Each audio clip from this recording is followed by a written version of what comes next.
ಸುಮಾರು 15 ದಿವಸಗಳಿಂದ ಇದೇನು ನಡೀತಾ ಇದೆ, ಪ್ರಜ್ವಲ್ ರೇವಣ್ಣ ಅವ್ರ ಮೇಲೆ ಬಂದಿರತಕ್ಕಂಥ ಆರೋಪ ಏನಿದೆ,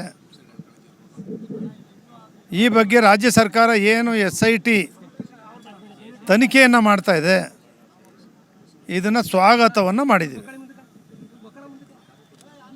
ತಪ್ಪಿತಸ್ಥರಿಗೆ ಶಿಕ್ಷೆ ಆಗಬೇಕು ಅನ್ನೋದನ್ನು ಕೂಡ ಹೇಳಿದ್ವಿ.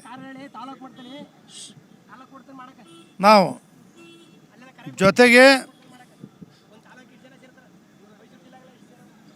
ನಮ್ಮ ಸಂತ್ರಸ್ತ ಮಹಿಳೆಯರು ಏನಿದ್ದಾರೆ ಅವ್ರನ್ನ ರಕ್ಷಣೆ ಮಾಡಿ ಅವ್ರಿಗೆ ನ್ಯಾಯ ಕೊಡ್ತಕ್ಕಂಥದ್ದಕ್ಕೋಸ್ಕರ ಇದು ಯಾರು ಪೆನ್ ಡ್ರೈವ್ಗಳನ್ನು ಮಾಡಿದರು, ಬಿಡುಗಡೆ ಮಾಡಿದ್ರು, ಈ ಬಗ್ಗೆನೂ ಕೂಡ ತನಿಖೆ ಆಗಬೇಕು ಅಂತಕ್ಕಂಥ ಒತ್ತಾಯವನ್ನು ಮಾಡಿದ್ದೀವಿ. ಈ ಬಗ್ಗೆ SIT ಅವರು ತನಿಖೆನೇ ಮಾಡ್ತಾಯಿಲ್ಲ, ಒನ್ ವೇ ಮಾಡ್ತಿದ್ದಾರೆ. ಜೊತೆಗೆ ಇದು ದೊಡ್ಡ ಹಗರಣ ಆಗಿದೆ, ಅಂತಾರಾಷ್ಟ್ರೀಯ ಮಟ್ಟದ ಜಾಲನೂ ಕೂಡ ನಡೆದಿದೆ. ಚೆನ್ನೈ ಕಂಪ್ನಿಯಲ್ಲಿ 3 ಕೋಟಿ ರೂಪಾಯಿ ಕೊಟ್ಟು ಇದನ್ನು ಪರ್ಚೇಸ್ ಮಾಡಿದ್ದಾರೆ.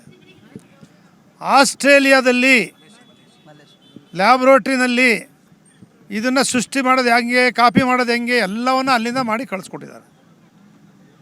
ಈ ಎಲ್ಲವೂ ತನಿಖೆ ಆಗಬೇಕು ಅಂದರೆ ನಮ್ಮ ರಾಜ್ಯದ SIT ಅಧಿಕಾರಿಗಳಿಂದ ಆಗಲ್ಲ.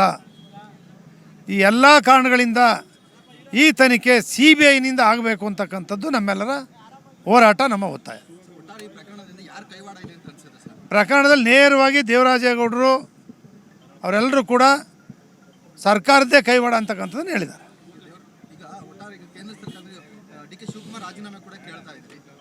ನಾವು CBI ತನಿಖೆಯಿಂದ ಸರ್ಕಾರನೇ ಹೋಗುತ್ತೆ.